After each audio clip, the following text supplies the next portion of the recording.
Press the bell icon on the YouTube app and never miss another update.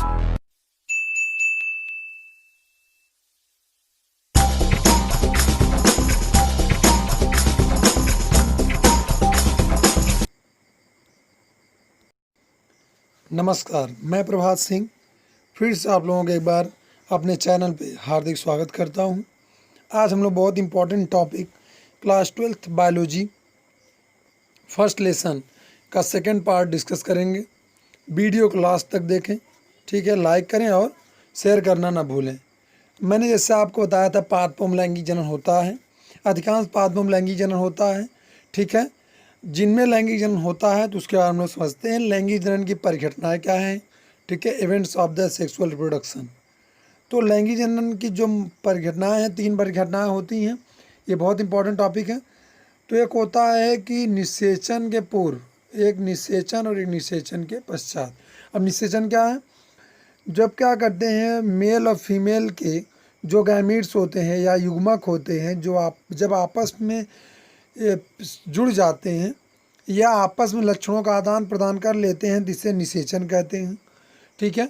निषेचन करने के बाद ही, निषेचन करने के द्वारा ही संतान का निर्माण होता है। तो निषेचन से 3 घटनाएं बनती, पूर्व एक निषेचन और एक निषेचन के बाद की अवस्था। तो निषेचन पूर्व घटना प्री फर्टिलाइजेशन इवेंट हम लोग देखते हैं क्या क्या चीज़ें हैं। तो पहले क्या होता है, गैमेटोजेनेसिस होता है या युग्मक जनन होता है। युग्मक जनन क्या है इसको समझते हैं। युग्मक का मतलब, इससे हम लोग पढ़े हैं कि नर युग्मक होते हैं और मादा युग्मक होते हैं। तो नर युग्मकों का बनना या मादा युग्मकों का बनना, या मैं कह सकता हूँ कि the formation of gametes is known as the gametogenesis, या युग्मकों के बनने की प्रक्रिया को युग्मक जनन कहते हैं। किसी भी जीव के शरीर में युग्मकों के बनने की प्रक्रिया को हम लोग क्या कहते हैं, युग्मक जनन कहते हैं। जैसे नर युग्मक बने तो नर युग्मक जनन कहलाएगा और मादा युग्मक बने तो मादा युग्मक जनन कहलाएगा, ठीक है।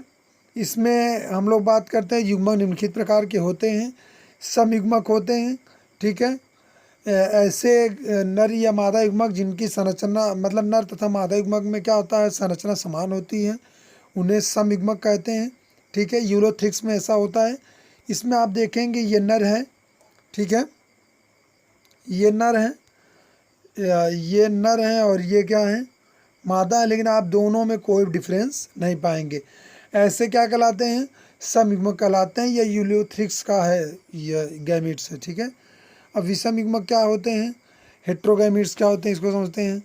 यदि नर और मादा युग्मक की संरचना समान न हो तो उसे क्या कहते हैं, विषम युग्मक कहते हैं। इसमें क्या होता है, जो मादा युग्मक होते हैं वो संरचना में बड़े होते हैं और नर युग्मक क्या होते हैं, संरचना में छोटे होते हैं, ठीक है। जैसे यहाँ पे बात हो रही है, आप देख रहे हैं कि नर युग्मक है, मादा युग्मक है। नर युग्मक की अपेक्षा में छोटे हैं, मादा युग्मक की अपेक्षा में बड़े हैं। नंबर 3 आता है, ठीक है, अंड युग्मक, ओगैमीट। ओगैमीट्स क्या होते हैं, इनमें समझते हैं। इनमें नर युग्मक छोटे तथा कसाबकी होते हैं, जबकि मादा युग्मक आकार में गोल व अकसाबकी होते हैं। याद रखिएगा, जितने भी आप युग्मक या गैमेट्स के बारे में सुनेंगे, सब में लगभग एक कॉमन सी बात आप पाएंगे कि जो मादा गैमेट्स होते हैं वो सराउंडेबल होते हैं, उसके अलावा नॉन मोटाइल होते हैं। मतलब एक गति करने के लिए इनके पास कोई कसाबिका नहीं होती है, टेंटिकल्स नहीं पाया जाता है, और ये मोटाइल नहीं होते हैं, मतलब गमन नहीं करते हैं। जैसे आप लोग देख रहे हैं ये नर, मतलब मादा युग्मक ओवम है, ठीक है, और ये स्पर्म है। स्पर्म आप लोग ये भाग देख रहे होंगे, ये हेड है, उसके बाद टेल है, उसके हेड है, उसका नेक है, उसके बाद टेल है, ठीक है। जो हेड पार्ट होता है इसी में ये नर के जो डीएनए होते हैं उपस्थित होते हैं, डीएनए होते हैं, और यही पार्ट जो फर्टिलाइजेशन में भाग लेता है। आगे मैं डिस्कस करूँगी इस पर। इसका जो नेक होता है, नेक में आप लोग देखेंगे, मैंने बताया था आपको कि इस पे नेक में माइटोकॉन्ड्रिया पाई जाती है। माइटोकॉन्ड्रिया क्या, mitochondria is the power house of cell. Mitochondria की क्या करती है, स्पर्म को एनर्जी प्रोवाइड कराती है, जिससे स्पर्म क्या होते हैं, मोटाइल होते हुए कहाँ पहुँचते हैं, ओवम के पास पहुँचते हैं। जो टेल होता है इससे क्या करता है, स्विमिंग मतलब तैरने में सहायता करता है। इसके द्वारा ही टेल की सहायता इससे तैर के ओवम तक पहुँचते हैं। ठीक है, आगे देखते हैं शैवाल में युग्मक का निर्माण। शैवाल में जो युग्मक का निर्माण युग्मक धानी में होता है। युग्मक धानी क्या है? इसका मतलब होता है कि युग्मक जहाँ पे पाए जाते हैं, जिस थैले में या जिस एक कह सकते हैं पॉकेट नुमा होता है उसमें, जिसमें पाए जाते हैं उसे क्या कहते हैं? युग्मक धानी कहते हैं हम लोग। बात करते हैं, आगे देखते हैं जैसे ब्रायोफाइटा में युग्मकों का निर्माण। इनमें नर व मादा युग्मक अलग अलग आकार व प्रकार के होते हैं और उनका निर्माण अलग अलग होता है। ठीक है, अनावृत बीजी में युग्मकों का निर्माण।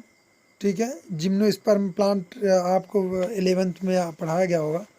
एंजियोस्पर्म जिम्नोस्पर्म प्लांट क्लासिफिकेशन में पढ़ाया गया था। ठीक है, जिम्नोस्पर्म इस पर मैं चर्चा करूँगा, एक वीडियो बताऊँगा क्लासिफिकेशन लेकर जल्दी में बनाऊँगी इस पर। ठीक है, जिम्नोस्पर्म में जननांग संघ के आकार के होते हैं। सभी पौधों में इनका विषम होते हैं। ठीक है, इसका मतलब यह है कि इनका आकार कोई निश्चित ऐसा नहीं है, शंख को आकार को होते हैं, लेकिन पौधों में इनकी संख्या क्या होती है? अलग अलग भी होती है। ठीक है, युग्मक निर्माण के लिए कोशिका विभाजन। अब यहाँ से देखिए, ये जो आप देख रहे हैं, जो आपकी स्क्रीन पर दिख रहा होगा, ये अक्सर कुछ कंपटीशन जैसे बोर्ड तो एग्ज़ाम बोर्ड में लगभग क्वेश्चन आ सकते हैं, नहीं भी आ सकते हैं। या उसके अलावा जो कंपटीशन बात करते हैं, जैसे आप जिस कंपटीशन में जाएंगे, वनडे एग्ज़ाम में जाएंगे, चाहे कम्पिटेटिव एग्ज़ाम में बैठेंगे, तो उसमें से लगभग 1-2 क्वेश्चन जैसे घरेलू मक्खी में कितने गुणसूत्रों की संख्या कितनी होती है। ठीक है, या पूछ लेता है कि घरेलू मक्खी में युग्मकों में गुणसूत्रों की संख्या कितनी होती है। ठीक है, उसके अलावा मक्खी का पूछता है, इंसानों का पूछता है मनुष्यों में कितनी गुणसूत्रों की संख्या होती है। ठीक है, कभी कभी आलू का पूछ लेता है। तो ये सब चीज़ें आपको थोड़ा बना के दिमाग में रखनी चाहिए। सबसे ज़्यादा गुणसूत्र चावल के ही हैं, जिसमें सबसे अधिक पाए जाते हैं। उसके बाद आते हैं नंबर 2 पार्ट है, हम लोग पढ़ रहे हैं निषेचन की पूर्व घटना क्या है। नंबर 2 है गैमीट ट्रांसफ़र, कैसे स्थानांतरण होता है। नर व मादा युग्मक बनने के उपरांत निषेचन से पूर्व आपस में एक दूसरे तक उनके आपस में एक दूसरे तक पहुंचना बहुत ही क्या है? आवश्यक है। नर युग्मक क्या होते हैं? चल होते हैं। मादा युग्मक अचल होते हैं, इससे मैंने अभी बताया आपको। नर युग्मक क्या होते हैं? अपने कसाबिका जो टेंटिकल्स होते हैं उसके सहायता से चल मतलब तैर कर क्या होते हैं? तैर कर मादा युग्मक तक पहुँचते हैं। मादा युग्मक तक पहुँचने के बाद क्या कर देते हैं? फर्टिलाइजेशन प्रक्रिया पूरी हो जाती है। निषेचन प्रक्रिया पूरी। अब निषेचन फर्टिलाइजेशन क्या है? निषेचन नर तथा मादा युग्मकों का संलयन ही निषेचन कहलाता है। जिससे मान लीजिए कि कोई स्पर्म है, ठीक है, स्पर्म है, और उसके बाद वो क्या किया, और किसी ओवम के पास पहुंचा, और अभी पहुंचा हुआ जब इसके संपर्क में आया तो इसे हम लोग कहेंगे सेक्सुअल रिप्रोडक्शन हो गया। ठीक है, लेकिन अभी फर्टिलाइजेशन नहीं हुआ। फर्टिलाइजेशन का मतलब हुआ कि जब ये नर और मादा के लक्षण आपस दोनों मिल जाएं, दोनों क्या कर जाएं, आपस में पेयरिंग कंप्लीट कर लें या पेयरिंग कर लें, तो इस प्रोसेस को हम लोग क्या कहेंगे? फर्टिलाइजेशन कहेंगे। ठीक है, द कंप्लीट पेयरिंग जब कंप्लीट कर लेगा मीट अपनी, तो उसे क्या कहते हैं? फर्टिलाइजेशन कहते हैं। इसके परिणाम से ही जायगोट का क्या होता है? निर्माण होता है। निषेचन जो फर्टिलाइजेशन होता है 2 टाइप्स होता है। अब इसको मैं आपको ट्रिकी तौर बता देता हूँ। फर्टिलाइजेशन 2 प्रकार का होता है, एक बाह्य निषेचन है, एक आंतरिक निषेचन है। अब बाह्य निषेचन आंतरिक निषेचन क्या है?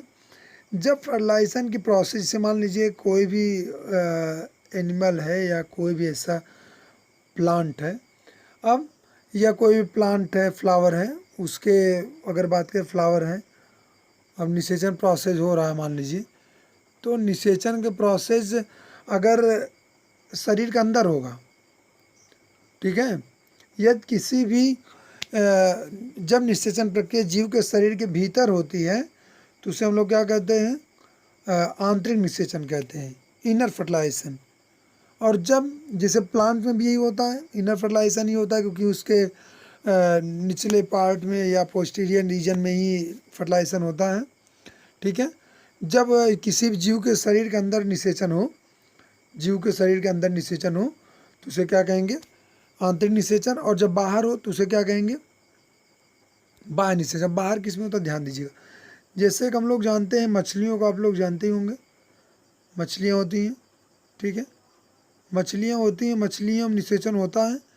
अब अक्सर क्या होता है, जो जलीय प्राणी होते हैं वो क्या करते हैं कि इसमें नर अपने क्या करते हैं, नर अपने स्पर्म डोनेट कर देते हैं, मादा अपने स्पर्म डोनेट कर देते हैं, और क्या हो जाता है, मादा एक डोनेट की रहती हैं, उसके बाद जल की सतह पे निषेचन हो जाता है। मेढक में ऐसे प्रोसेस होता है। मेढक में क्या होता है, जब उनकी सर्वाइवल कंडीशन आती है तो मेढक क्या करते हैं, जो नर होता है, जो मादा होती है, अपने ओवम को, मतलब जल की सतह पे अपने ओवम को, अपने युग्मक को छोड़ देती हैं। उसके अंदर भी क्या करते हैं, अपने स्पर्म को ऊपर छोड़ देते हैं, और उसके बाद दोनों आपस में मिल जाते हैं।